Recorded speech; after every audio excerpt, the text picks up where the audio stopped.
Hoje eu quero falar com você a respeito de um tema de extrema importância para a humanidade e para mim.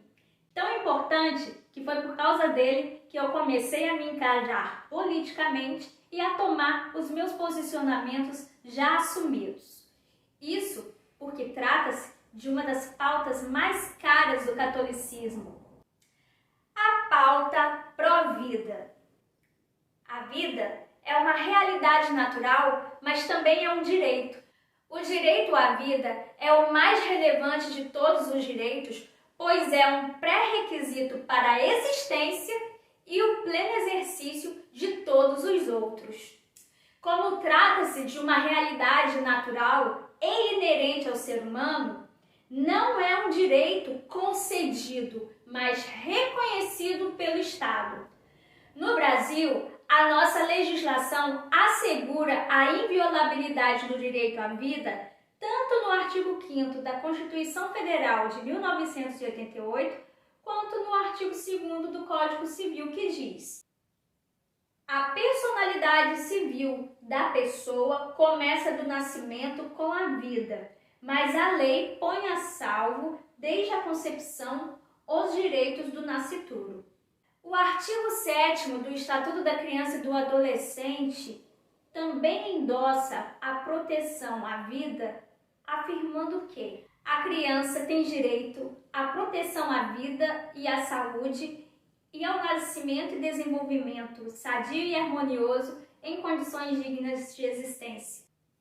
Além desse amparo legal interno, o Brasil é signatário da Declaração Universal dos Direitos da Criança de 1959, que em seu artigo 1º diz: toda criança necessita de proteção e cuidados especiais, inclusive a devida proteção legal, tanto antes quanto após o seu nascimento. O Brasil também incorporou ao direito brasileiro o Pacto de São José da Costa Rica, que determina que o direito à vida seja protegido desde o momento da concepção.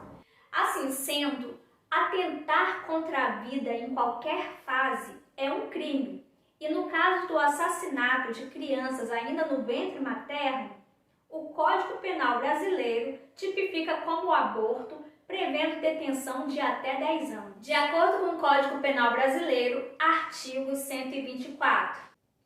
Provocar aborto em si mesma ou consentir que outrem lhe provoque, pena de 1 a 3 anos de detenção.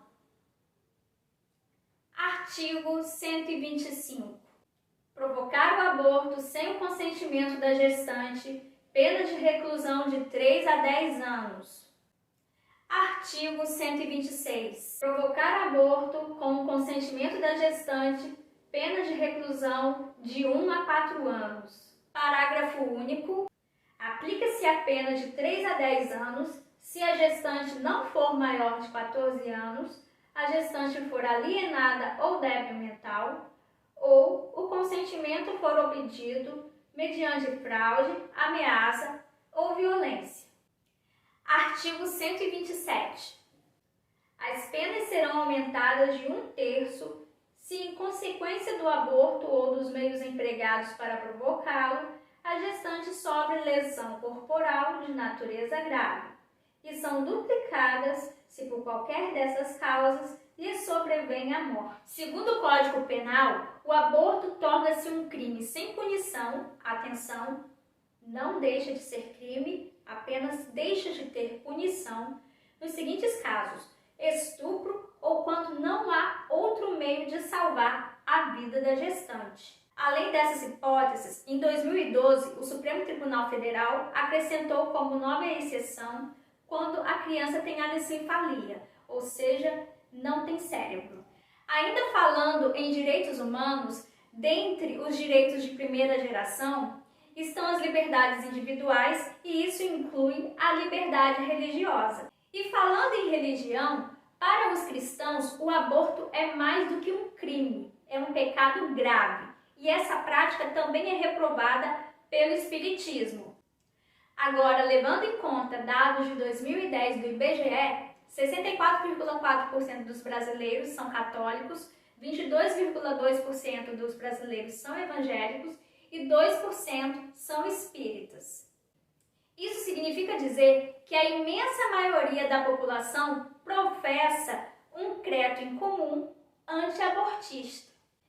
Todavia, infelizmente, uma pequena minoria ruidosa vem tentando impor o aborto ao Brasil sob a argumentação de que seria questão de saúde pública. E para desmontar essa falácia, eu gostaria muito de trazer aqui para vocês um médico ou uma médica para uma entrevista sobre o assunto. Porém, diante de uma nota da FEPRASCO, que é a Federação das Associações Brasileiras de Ginecologia e Obstetrícia, onde a entidade coloca-se a favor da descriminalização do aborto em qualquer circunstância, muitos profissionais têm recuado aos convites com medo de sofrer represálias.